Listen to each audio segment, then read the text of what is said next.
welcome to Level Up Academy by Dr. Leland podcast, live stream, however you want to do it. Welcome. Thank you guys so much for being here. And thank you for listening. For those of us that's going to be listening on Team Replay, welcome to Team Replay. For those of us who's going to be listening in 6 continents, 120 plus countries, in 25 distribution channels, thank you for constantly listening to us and sending me DM. Keep them coming. Thank you so much. I appreciate you. Today is a special day. I know.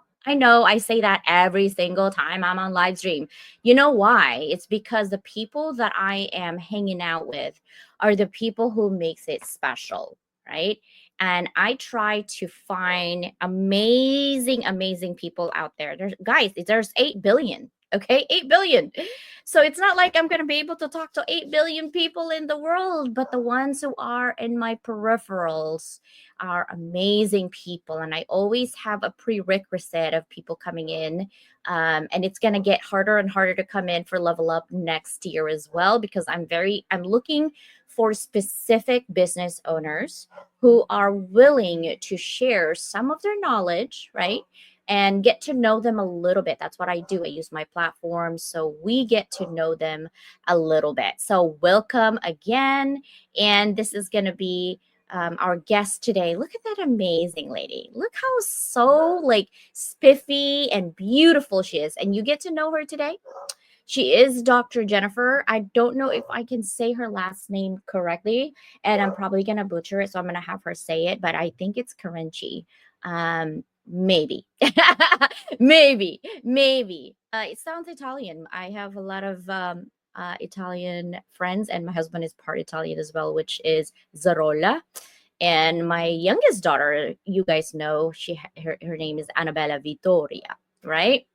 I speak a little Italian, but not that much. So don't start speaking to me in Italian because we will not be able to communicate for sure. But thank you guys so much for being here. Now, if you stay all the way till the end today, I will flash a QR code of Jennifer and what she actually provides and what is upcoming for her when it comes to getting money for your nonprofit. That is really what we are all about today. But you know me, I don't jump into the meat and potatoes right away. I jump into the person first. What ticks, what gives, their why, their how, right? And that's where we're going to be going today. But let's go ahead and make sure that we go through our sponsors. This is Mike Asherbetter, my brother and actually sister now from another Mr. I know it's funny, right? His wife's probably like, CJ, what is up? Mike basically is very part of our inner core. And he is always looking for ambassadors at the Hounds of Business community. You have to be with the HOB for 3 months. We do so much. I can't even explain to you what we do in this business community. If you are part owner or you are an owner of your own business, definitely let me know so I can hook you up with my brother, Mike. Okay. So another thing is my sister Susanna and I. She is my business partner. We are doing so many things, but this is our December offer. This is a special offer, 20% off right now for December only. What is it, CJ? You see that cover right there? It's called The Chronicles of Scattered Pages, Stories from Everywhere. It is an anthology. Our anthology pricing is definitely going to go up after March. I'm just going to tell you that because there are network fees and things like that. So most anthologies you belong to, you write a book, you go in the group, blah, blah, blah, you write whatever. And that's it. For us, we write, we Zoom, we edit together, but in-house marketing. We market the book together as a group and we market it with us. And you can also get in for our TV for free as part of our authors club once you basically be part of the anthology. If you are going to be wanting to be on TV, that means Roku, Amazon Fire. These are independent TV channels. Our network is it's growing. It's 2.3 million downloads, I think, a month within the network, right? And basically that you get in for your business. If you wanted to sponsor, I also have sponsorship package, but it's $150 for 45 minutes. But if you're in your authors club, it's free. You don't have to pay for it. Literally, it's built in. But why do you need a book? CJ, tell me why. A, it's for impact and legacy. That's really what I want. And B, I'm a sucker for good stories. This is the first time that we're doing an anthology where there's no theme, meaning you can literally write about anything about your life. It's only 2,000 words. That's easily can be done. You gain global visibility through our multi-platform because I have platform everywhere. You're talking press release, magazines, podcasts, live stream, YouTube, social media, and Instagram, right? And we established yourself as an authority in your field. And you're probably saying, I'm already are. But how many people are really knowing who you are out of that 8 billion? The more people, it's a numbers game, guys, right? It's always been. People will tell you it's not a numbers game, it's this. Yes, it is a numbers game, because once people get to know you, that's when you actually do quality. But how many hours do you really have in a day to have a one-on-one Zoom just so you can nurture somebody? But what if we have a referral program within our community so that they get to know who you are and you cut all of those BS and you get your time back? That's what we're trying to establish. You also get to share your impactful story with like-minded community. Build your personal brand and legacy. That's a lifetime. Unless you just don't care about anything anymore and you just want to retire and go to Timbuktu or Djibouti and do nothing, right? You're always going to build your personal brand and legacy. Connect and network with other influential contributors as well within our book. So I'm going to give it for 30 seconds. You can scan the QR code and let me know, or just DM Susanna and myself, and we will be there. Okay. And I'm putting this 50% off right now. This is Mike to Millions. You're just like, CJ, what gives? If you go to, this is the QR code to Amazon. If you go to Amazon Constance Leland, you'll see all my books. But if you go to actually ask all the people who are doing business and how they do it, they will, even the Millionaires Club will tell you, they always use podcasting. But do you know how to do podcasting? This book is a journal and a book at the same time. So you basically get to walk in, right? I've written this one. It was number one new release when it got released first on Amazon. And literally you get to know how to do podcasting. What are some of the tools? What are some of the platforms? What are some of the AI that you can use? There's so many out there, but I'm giving you my top 10. And then I will do one this year again. And you're like, CJ, what picture is that? That's Ozzy Osbourne, guys. And the reason I put them up, it's because I got to talk to Kelly Osbourne, the daughter, next to my husband. Those are my two children. Yes, I am the shorter one. Okay. I'm always a shorter one. I'm only 5 feet tall and shrinking. My husband's 6'1". Do you see the big difference there? This is why I wear 6-inch heels. Okay, that's my husband. I know, has Black Sabbath black shirt. That's my husband. He's 6'1". I'm 5 feet, right? And those are two kids, my two beautiful babies. I call them my babies, but I have a 20-year-old and a 17-year-old. And Ozzy Osbourne literally said, yes, go for podcasting. Go for podcasting. I met them 2.5 months ago on Monster Palooza. And that's the reason why I want to continue to do that. Okay. So tomorrow, actually, let me see right now. I also wanted to let you know establishing my authority as well, because I can't ask you to establish your authority if you don't know what my authorities are. Just alone in about last year and this year, these are the books that I've written alone. Okay. And the 4 big ones are the magazines. So Level Up Magazine's 4th issue right now. I'm going to tell you what. This is the only magazine that you can get in this year that you can get it for free next year. So if you buy this magazine right now, you get in for free next year. And I will be knocking on your door every quarter as your accountability partner. I want to test an intentional partnership. Okay. Even if you don't want to talk to me anymore, I'm going to be in a quarter. I'm going to be good to my word and said, hey, Sam, Jennifer, right? Guess what? You are in this magazine. I want to know what you are doing because I want us to manifest what we want to do in 2025. And I will check in with you every single quarter to see if you did what you're supposed to do. This is the only magazine that I will be doing that to because I want to help people be intentional and be their partner, right? To continue leveling up their professional and personal growth. I'm committed to that. And so, if you want to know more about the magazine, that is the QR code, and that is the cover. It's called The Year of Reinvention, right? If you're a business leader, it's all about thought leadership, and it is all about reinventing yourself for next year. If you've been doing business for 10, 15, 20 years, and you want to know what is that, this is the age of AI, right? So, we want to make sure that we stay human and authentic and use AI as a supplement, not the front facing thing that we do. Okay. I believe in human kindness. I believe in human giving, and I believe in human care and empathy. So that is what it is. And again, as promised, I will be showing you some of my QR code later for some of those things that I use in live streaming. Okay. So, yes, these are the books.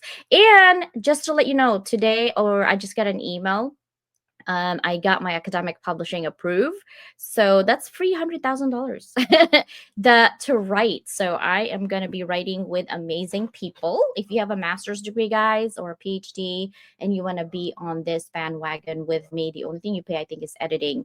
But other than that, it converts to 6 different languages. You see this book right here?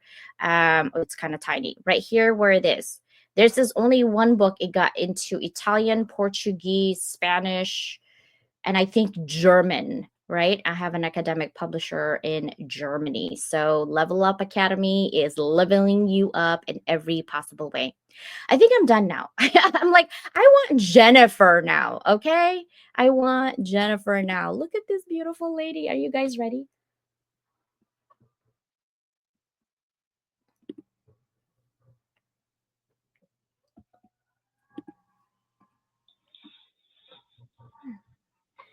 Hello, Jennifer. Hi, Constance. Warm greetings, and thank you so much for the opportunity to chat with you and your listeners today. I'm really stoked to be here at the end of 2024. It's a great time for all of us and our nonprofits and businesses to think about how we can hit our goals together in 2025. So, speaking of the year of reinvention, like your awesome book, we have to do things differently in 2025 if we want different and better results together. Okay, first of all, say your last name. Okay, so my last name is Carinci, and you are correct. It is Italian. So you said your husband is part Italian. Well, my husband is part Filipino. He was born in the Philippines, and I'm also under the 5 foot mark. So I think we have a lot in common today here. Small but mighty. Yes, Filipinos in the house. I love it. I know. That's why I'm like, I love this sister from another mister. Filipinos, we're loud. Okay. We might be small and small packages, but we never get lost. You know why? Because we say, shh, shh, hui, hui, come here. We use our mouth and we just do that. If you've been a Filipino, you're like, hui, come here, come here. And my husband used to say, what does hoy means? Why do you guys say that all the time? Right. And yeah, I have to wear 6-inch heels most of the time when I go out like somewhere, but now it's like sneakers. And he's really tall. And so when he walks so fast. I'm like, can you slow down? He's like, it hurts my back when I walk with you because you're so tiny. Oh my gosh, I love it. Well, thank you so much for being here. I appreciate you and your time, obviously. And I have a lot of people already here. Ollie, yes, thank you so much. He's from Brussels, he's from Belgium. First thing I really want to do is establish to people who is Dr. Jennifer Carinci. Okay, so here's my first question. Think back 20 years ago and find within your timeline some of those significant changes in your life that got you here where you are today. Ooh, such a fun question.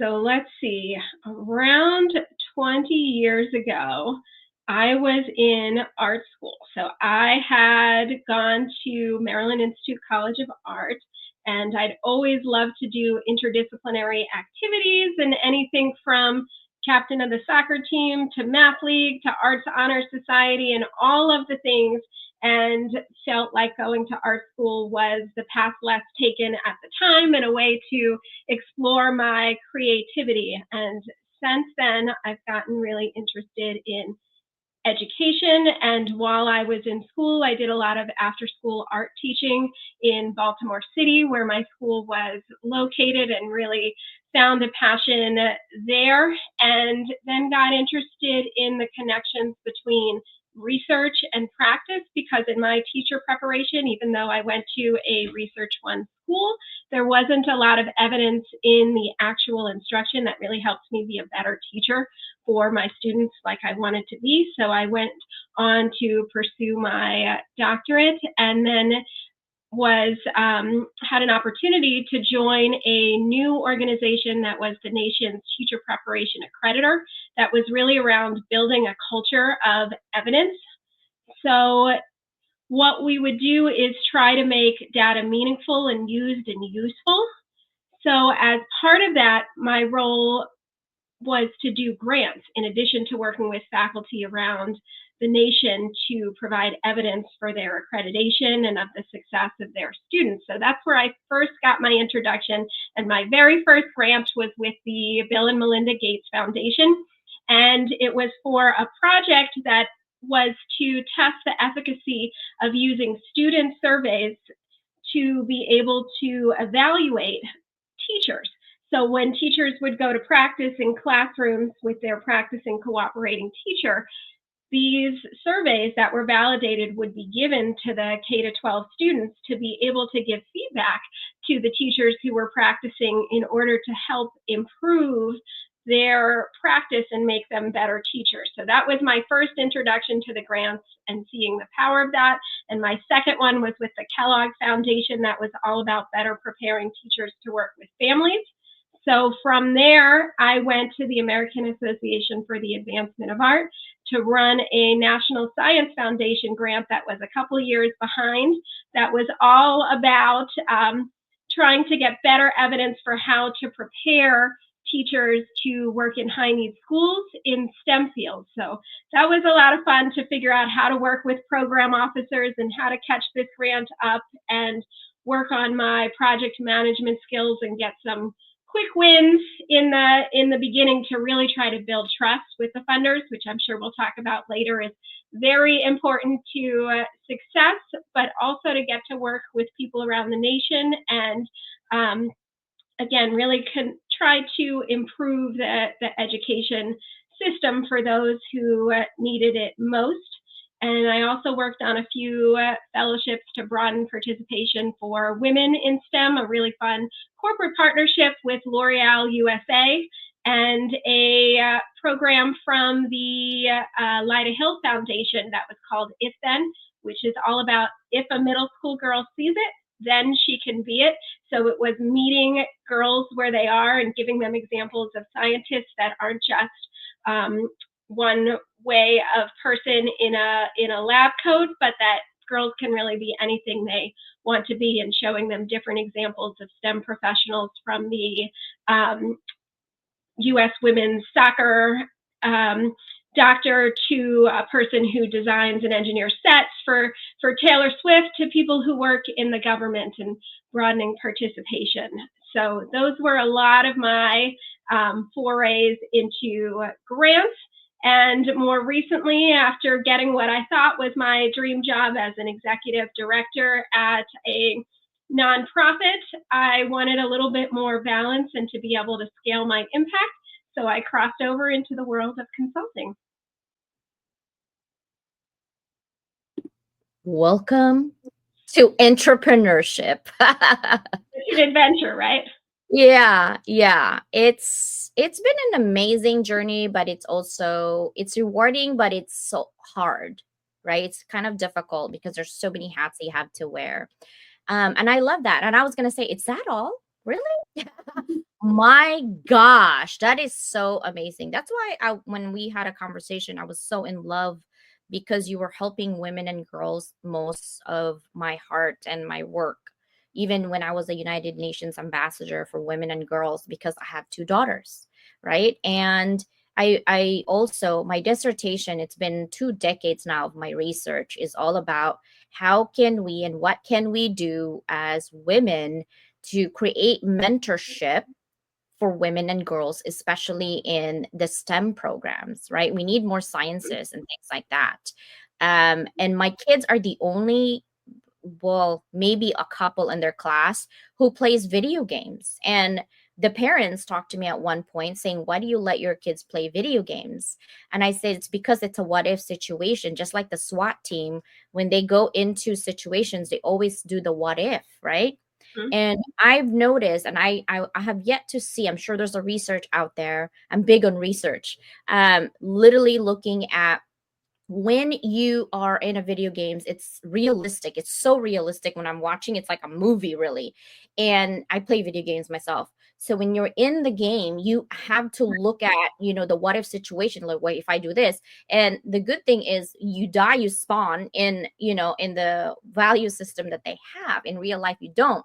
So for me, the kids are always thinking. I feel like the people and the boys, especially who are actually playing video games, they are quick to think about certain situations, and we are only like, let's do, be nice to each other. And I'm not saying not to be nice, but Mhm. like only play at certain toys for certain things. I'm like, no. So my girls have grown up with dolls, boys dolls, tanks, BB guns, like anything that the boys have, I will provide it with my kids, right? And so some moms were like, why video games? I'm like, first of all, I made money when my I gave birth playing video games. My baby was 3 months, I was playing video games while she was sleeping, and I was making money selling virtual. Do you?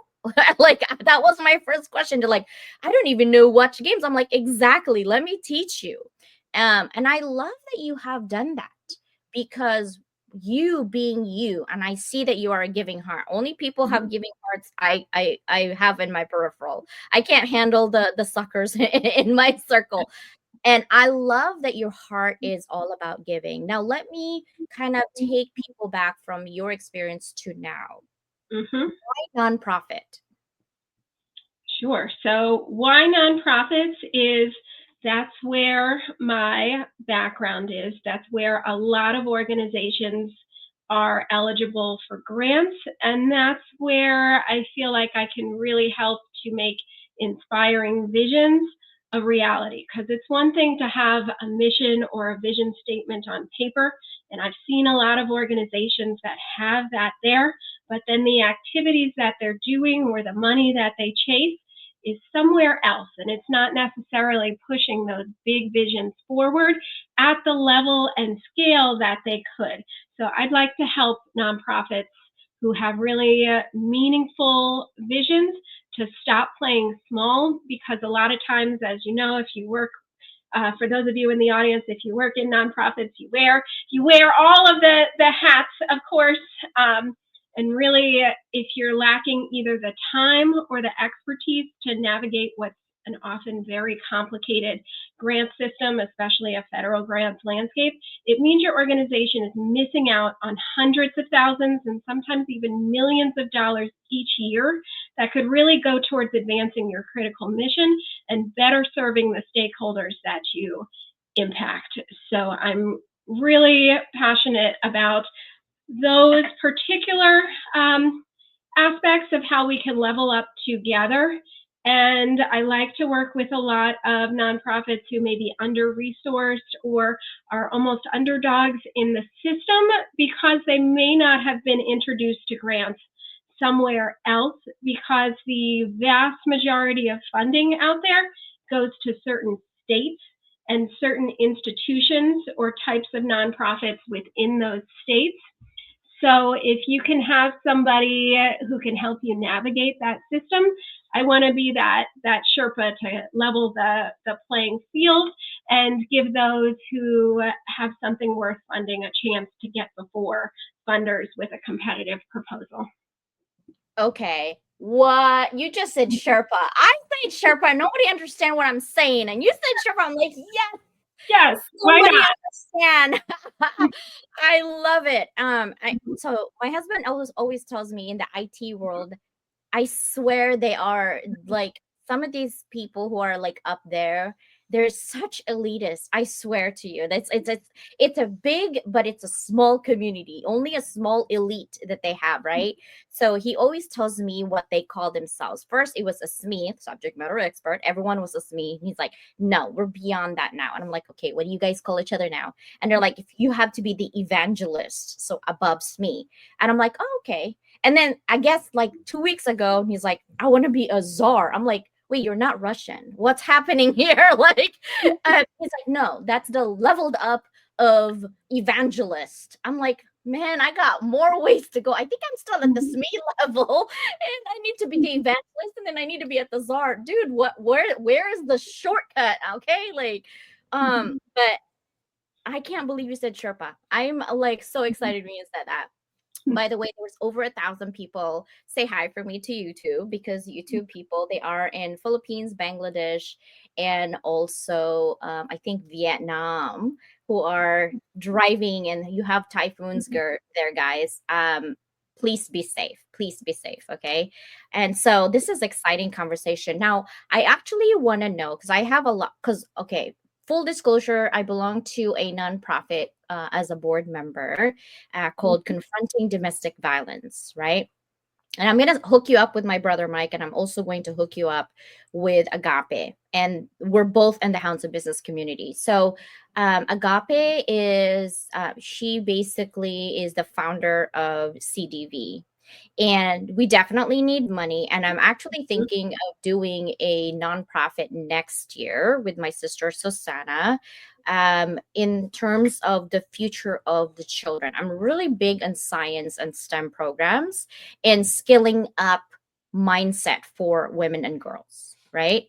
Um, and I don't know how to put it together, but I have an idea. So I'm creating like a business plan on that idea, because certain state, or I think we're going to do it and establish it in Oregon, but we definitely need money. Is there a certain nonprofit that you work with? Like, is it per industry, or you work with everybody? How does that work?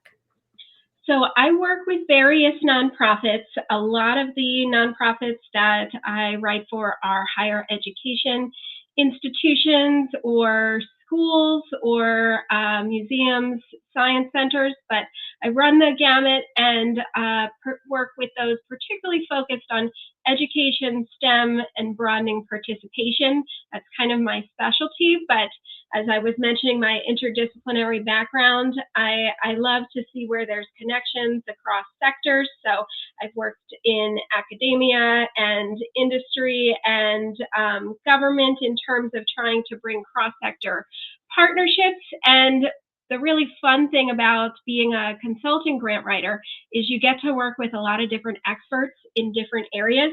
And I'll be the expert on navigating the funding challenges and how to do the compliance, but the individuals are always the experts on their own organization and on the contents and discipline that they have and on the people that they serve. So since I've launched, one day I'll be working with somebody in Maryland who's doing a countywide suicide prevention initiative.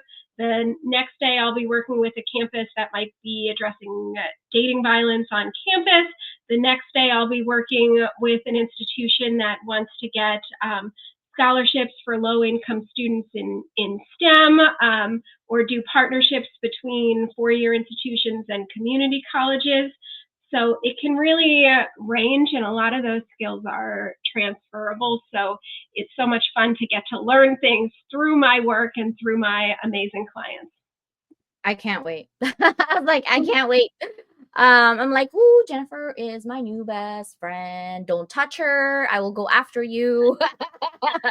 Well, is there anything you don't do, right? I know. I was like, hey, she's Filipino. You just don't understand. She's Italian and she's Filipino. Just leave her alone. It's a sisterhood right away when we have Filipinas, right? It's so funny. Hello, Marianne from Nigeria. Welcome, welcome. Thank you so much for being here. Now, my next question is it hard to is there a certain amount of money that is out there? Because when I'm looking at it, right, like you gave me the list, but when I'm looking at it, a lot of people just don't know, like, oh, just get a grant for your nonprofit. People nonchalantly say that. But how long and what is the process of getting your funding if you apply for a nonprofit? So I am so glad you asked that question. Sometimes people think they can apply for a grant that's due tomorrow and get it the next day, and it will be the answer to their funding stopgap and needs that they do. But grants is really a long-term game. So it has to work with your long-term strategy. And especially if you're applying to federal grants, they can take a long time to turn around. So it's really important upfront to work on a grant strategy and to create a comprehensive roadmap for where you want to go and make sure that that plan really aligns with your organization's longer term vision so that one, you're not chasing grants you're not positioned for. Two, you're not doing your best to set yourself up for success in those ones that where you would have the highest ROI for applying. And three, you don't want to actually, some people think it's always great to get the money, and I certainly love helping clients get the money, but you want to make sure that your proposal is backwards designed from the beginning to set you up for success so that when you get the grant, it's not taking time away from other areas of your business or your reporting isn't so cumbersome that you're actually losing money in the long term or taking those valuable resources away from other things you could be doing with your mission. And you're building data over time and your reputation with the funder to set you up for success and your next grant. So you want to take the time to really understand your strategy and pick those grants that you have the best chance of pursuing, because sometimes it's really easy if you don't have outside help and you're pulled in a lot of different directions to kind of do the spaghetti at the wall approach or the shiny object. This other organization granted, let's go, got this grant, let's go after that one, or the spray and pray method. But then you're spending a lot of time writing grants that you may not either be best positioned to win or that aren't the best to move your organization forward. So you never want to do gymnastics to contort yourself to what a funder wants. You want to start from your North Star and your mission and have that strategy in place. And that can take maybe a couple months to get together. And then you want to follow a grants calendar for when those deadlines are. A lot of organizations will put out very similar solicitations to different programs around the same time each year. It's not guaranteed, but you can start to plan out when some of those high value targets might come up, so you can make sure that you give yourself and your team and anyone outside that's working with you enough time to pull together a really competitive application for those. And then make sure you're planning and tracking for when that grant might come in. So for federal grants, it might look more like 4 to 12 months or even longer before you hear back from certain competitions. For smaller foundations, it can be all over the place, but it might be a month, it might be quarterly, it might be 6 months that you might hear, or that on a rolling basis that submissions are reviewed.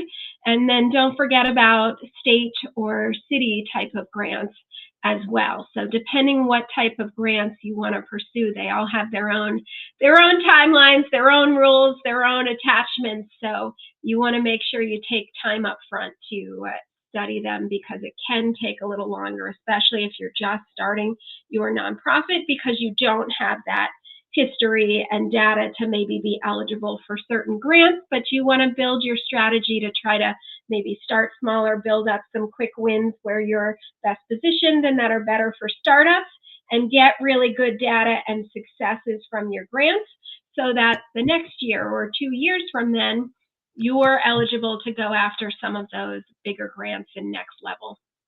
I love that. What I just noticed that you do is that most people like, I need a grant writer. Not all grant writers are created equal, people. Okay. Just like everybody is a doctor, but not all doctors are created equal.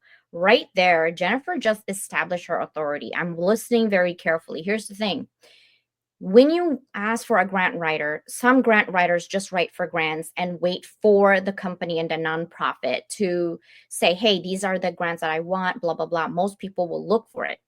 What Jennifer does is more than that. She's the leveled up grant writer. Listen, I'm going to tell you why. She just gave you literally a grant business plan for you right there in 10 minutes. Think about it. Okay.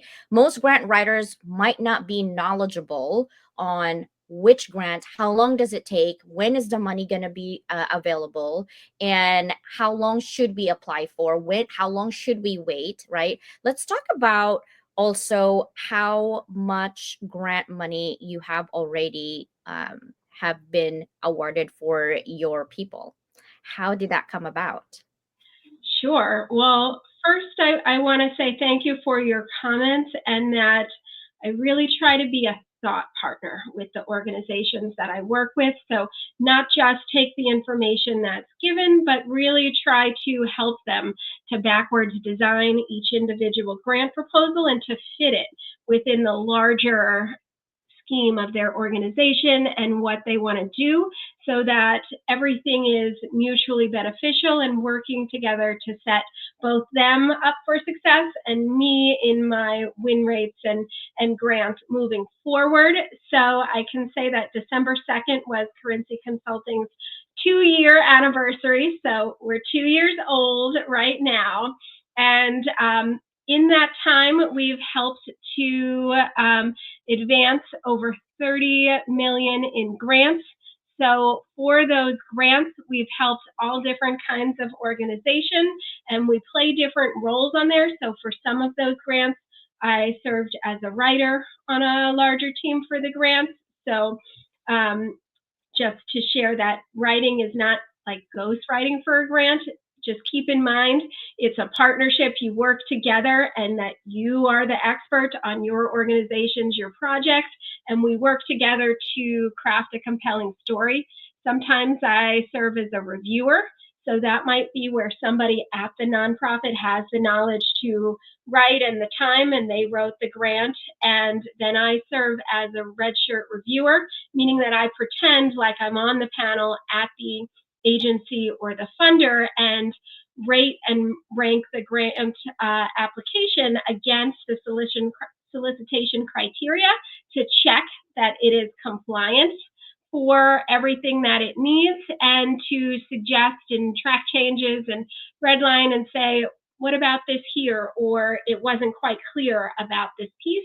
And then sometimes I serve as a coach, which is a really fun role for me as a past educator, but it's really building capacity of the individual teams and really helping to bring in my project management background and do a timeline and organize what might be done when, and to scaffold the process that can often be overwhelming when people have day jobs, of course, and are trying to apply for grants on top of this. But to be able to say, here's what the organization means by this type of terms, here's an example, work on this section, and we'll meet together next week and I'll give you feedback. And that way we can break it up into bite-sized chunks, so that by the end, the team really understands how to put the grant together, and we've worked together in a coaching model to do that. But Marlene has a question. Do business plans help when pursuing grants? And she meant grant business plan. What's your thought on that?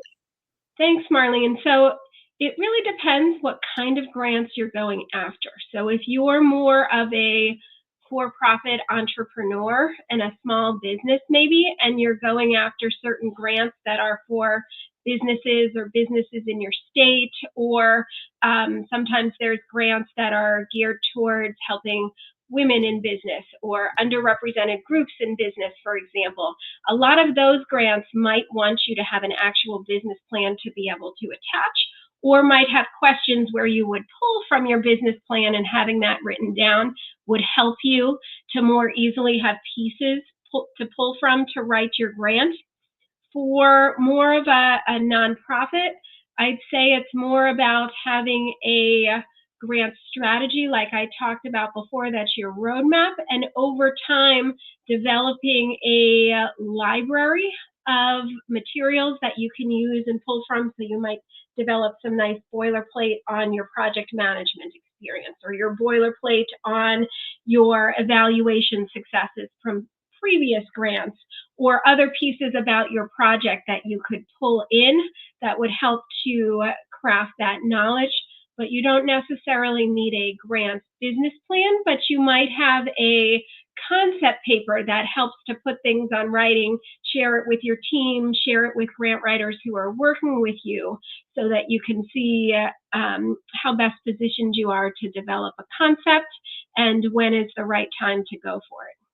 Thank you for answering that question. Here's my next question. Are there restrictions on how the grant money can be used, such as, is it for operational costs? Is it for the programs that I'm running, or capital projects? Great question. So usually there are restrictions on how grant money can be used, and it depends on the guidelines from the funder and the particular program that you are applying to. So those will often be up front in the solicitation or the call for applicants. And then it depends what you write in your application for how you're going to use the money. So a lot of times you make a pitch within the parameters of a given grant program and solicitation to say how you're going to use it. And often there's a budget attachment and a budget justification that would say how you are going to spend the money. So you want to try to stay within that budget and the spirit and scope of work that you said you were going to do. And things certainly come up, and COVID hits and things change and you have to pivot, or you get this great opportunity to move funds over here to have bigger impact. All of that is allowed if you work with your program officer and funder to give them a heads up if things aren't going as well and ask to move, or if you have a great idea for something else. Building that relationship can let you move funds around. But just thinking about some of the wording in that question about operational costs, programs, or capital projects, it depends on the funder, what they might be eligible for. Kind of the gold standard that a lot of organizations want is really those operational costs and money that you can move around as you see fit. There are some grants like that, but they're a little fewer and far between. But if you can get them, that is great. Sometimes there's rules for how many times you can apply for those grants, so you want to make sure it's not taking up too much of your funding percentage, because you want to have a diversified portfolio of grants for the funding portion that's making up your budget, as well as other opportunities for funding, such as memberships or conference revenue or individual donations outside of grants. But a lot of grants are really geared towards projects. So projects meaning there's a discrete beginning and a discrete end, and it's a little bit different, but you want it to be related to what you do as business as usual. So you want to try to think about new projects that you might need funding for, or how some things that are related to operational costs can be broken up into a project. So maybe you have a new partner that you could work with to deliver a specific intervention with a new population, but taking something else and piloting it in a different context. You could market that as a project to a funder who is interested in that population and a certain type of project and intervention. And then usually that opens up more opportunities if you can do it as a project. And then, of course, there's other grants that are open to capital projects specifically, or that sometimes they'll specifically say, we do not fund capital projects. I see. I love projects. I'm a queen of projects. If you need project ideas, just come to me. And then I will push you to Jennifer so we can fund it for you. Oh my gosh. This is going to be my last question, I promise. Well, Mhm. second to the last question. What are the reporting and accountability requirements associated with the grant, including deadlines and necessary documentation? So you talked about, hey, these are the projects, these are the funding, but do the funder require you to submit some type of reporting to be Mhm. accountable of where the money is spent? Is there such a thing? Yes. Well, first of all, I'm going to put you on speed dial for helping clients with project ideas. But there is absolutely such a thing, and it's really important to think about from the beginning as you're deciding whether or not to apply, and then how you're structuring what you say you're going to report on. So sometimes people are surprised by the reporting, even though it's in the solicitation, but sometimes they're pages and pages long and it's down at the bottom and feels like the small print, and you're so busy getting your project together that that can sometimes be an afterthought. But there typically is reporting and accountability, and there's different lengths of grants that one can apply to depending on the funder and the program, but some might be 6 months, some might be a year, 3 years, 5 years.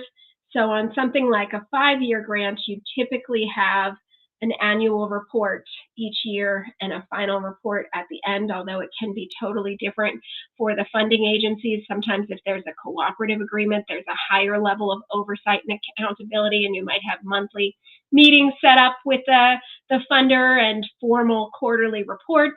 If it's a smaller foundation grant that's for something like 6 months, you might just have one less formal report.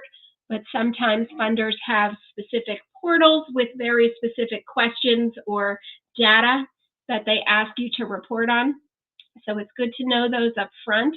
And it's also good to think about your evaluation plan up front and potentially involving an external evaluator, which may or may not be a requirement of the grant that you apply for.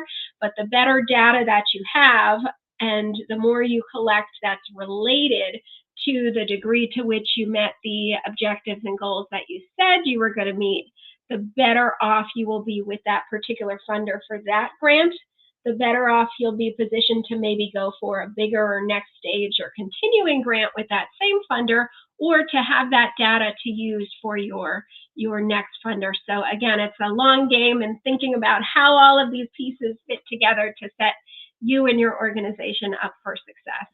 I love that. I already have a project in mind. I think I'm going to have Miguel for sure. Miguel has a master's in anthropology, and we like to think about research on human behavior. I'm really into psychology lately. I'm thinking of, I actually got into a PhD program for psychology in industrial and organization. My daughter's like, so is, you know how you have a DBA already and you're called a doctor? And if you get a PhD in doctor, is that doctor? Like, how is that going to, mom? I'm like, oh, just one doctor is good. Like, I love learning. I love listening to you. I love everything that you've said because it makes sense. And this is the difference between someone who's just a grant writer. I know I just said just, right? Someone who just write grants and someone who actually write grants and everything else within it. It's a huge difference because you need an ally to really kind of corral your thoughts because you don't know what you don't know. And so thank you so much for doing that. For all of you nonprofit, watch, okay, and listen. Hello, Nicole. Nicole is a fellow board member for CDV as well. And then this is my brother from Belgium, but this is my sister, Susanna. She's my business partner for publishing. Yeah, I am a queen of projects. My biggest one, I think, is the 50 inspirational connections on LinkedIn. So this is the second year, and I elevate 50 people for free on my own time, over 100 hours. And I was like, that's why we need a nonprofit because this project's not only give people a boost to be seen and to be heard in my platform, but other people's platform as well. So I hate to end this conversation, but this is my last question. I promise. Okay. And I try to like match your color. I usually have pink, but I put blue. I'm like, Jennifer's like blue. If this is your last day today on this earth, Dr. Karanchi, What would be your parting message to your current and future families in terms of living life, legacy, and impact? I think it goes back to that idea of backwards designing, the same way you want to backwards design your grant application for where you want to be 5 steps ahead and be playing chess in that way. You also want to think about backwards designing your life and how your work fits into your life versus vice versa. I went to a professional development recently, and the speaker did something called a death ceremony, which was really interesting because it's pretending that it's you at your funeral. And he recommended doing this once a year. So, with the new year coming up, maybe this is a good time to do it, but to imagine what would happen there and what do you want people to say about you. So if it was somebody giving the eulogy at your particular um, funeral, what would you want them to say about you and what your impact was in your nonprofit work and in your personal life? So I think I would encourage everybody to backwards design from that point and then to really celebrate where you could be, because I know that can be a little bit depressing, but I think it's really empowering them to turn that and say, what specific behaviors do I need to change in what I'm doing each day and in my calendar, and what am I scheduling and not scheduling? That's really important. And to do an audit to see where could I be having my calendar and where I'm spending my time match what my values are and what I want to teach my children and leave the next generation. As a mom like you, I have a 10-year-old and I have an 8-year-old, and really just thinking about what do I want them to remember about me and what I did and how I helped others and left the world. And I think that's just a beautiful thing about being a business person and an entrepreneur and working in the social impact sector and nonprofits is being able to pass that on to the next generation. It's been really fun to see my daughter in particular see me in business and start to work with me in business, and then started her own business where she wants to bring joy to others through what she does. So actually, I think I have one of her creations through her jewelry business, Juniper's Jewelry, on today, but to celebrate that. Wow. Yeah, I think you just gave me an idea. Maybe I will write my own eulogy for someone to read to me. Oh my gosh, I want it to be funny. I don't want it to be sad. I want you guys to celebrate life, you know? I don't like sadness as it is. So, ladies and gentlemen, for those of you who are still here, this is what I'm going to tell you that Dr. Karinchi is offering. So that QR code, thank you so much for staying here. Almost 1,100 of you guys are still watching us live. Thank you. For those of you who are team replay, thank you. For those of you who are commenting, I love you. Okay, just letting you know. And Dr. Karinchi and I are enjoying these conversations. So this is the newsletter. Please scan that QR code. She's going to be launching her YouTube. Yes, we will subscribe, hit that subscribe button in 2025. And if you are a grant, or I'm sorry, if you are a nonprofit who needs grant information, you know where you need to hang out, huh? This corner, okay? I'm just saying. So if you are needing some help, she's accepting strategy clients for 2025. You can apply. There's an early bird pricing, and also click on that LinkedIn, or you can't click that LinkedIn because it's already a link that I have in here, but she will be on that email, hello@karinchiconsulting.com. If you have any questions, please email her directly and help yourself and let her help you if you are a nonprofit. profit. Another thing I wanted to tell you is that because I promise you something to give today for being here, you can scan my QR code. It should get you directly to all the things that I use for my live stream and podcasting. 2025 should be podcasting for you all. If you don't know, I have a free community for Mike to Millions, right? The free community for podcasting. If you have started, if you are already in it.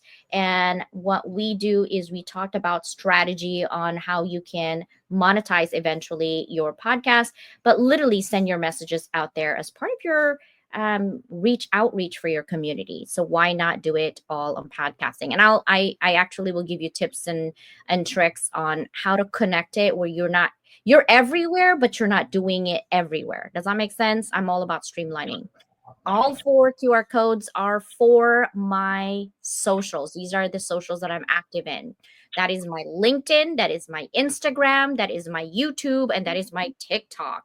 On TikTok, I'm like a sales lady. I'm literally selling everything on TikTok, including my knowledge, of course. Duh. I partner and collaborate with so many manufacturers. From China, and they give me free stuff. And so I only will accept those free stuff if it makes sense, not just everything. There's some things I'm like, no, I'm not doing that. With TikTok, I appreciate your support. I'm trying to get to 10,000 subscribers there. I'm only at 6. With YouTube, please subscribe. You know what kind of information you get on there. I'm at 67,000, I think, on YouTube. And then, of course, on Instagram, I think I'm closer to 90,000 now subscribers. And LinkedIn, I keep deleting people. So don't worry about LinkedIn. If you are not LinkedIn with me, yes, you should LinkedIn with me. I hang out on LinkedIn all day, all night, every day. 24/7, literally 7 days a week. So that's where I'm at. So scan those QR code. Those websites, levelupwithdoc.com and luabyDocLeland.com, are my 2 websites. And then, of course, my email. No, that's my YouTube. But my email is actually lua@levelupbydocleland.com. So if you scan that QR code, people, you will get directly to my list of where to buy it on Amazon. And I actually gave you a link directly of where to buy it. Okay. And then tomorrow, we are going to have TV and on restorative retreat for purposeful driven women. And so if you are looking for someone, I'm so excited. This is 6 miles away from my house. Okay. Victoria Shaw owns this place. You're going to need to want to meet her tomorrow. If you're thinking of doing some, let's say, for example, you want to do a workshop, but you want to a workshop that's home away from home. Her home is amazing. It can fit 20 people. Think about it. 20 people. What? And April Wyatt is the lead. So we're going to do biodynamics breath work. We're going to do Reiki. We're going to do intuition development workshop. We're going to do a mindfulness hike, a yoga, right? Sound healing. Sound healing sounds so good right now. Cold plunges. I don't know about cold plunges. I hate cold. I'm Filipino. Like what? I'm from the islands. I don't do cold, but it's supposed to be good for my brain and body. I guess I'll do it. And then, of course, we're going to have catering. This is February 20th to 23rd. And if you are in the Hounds of Business, guess what? April is giving you a discount. So if you're not in the Hounds of Business, go run. Run right now. Okay. Thank you guys so much for being here. I appreciate you. Dr. Karinchi appreciates you. Bye, everybody. Thank you guys so much for being here. We appreciate you. See ya. Thanks, everyone. Thanks, Dr. Leyland. Yes. Bye, everybody.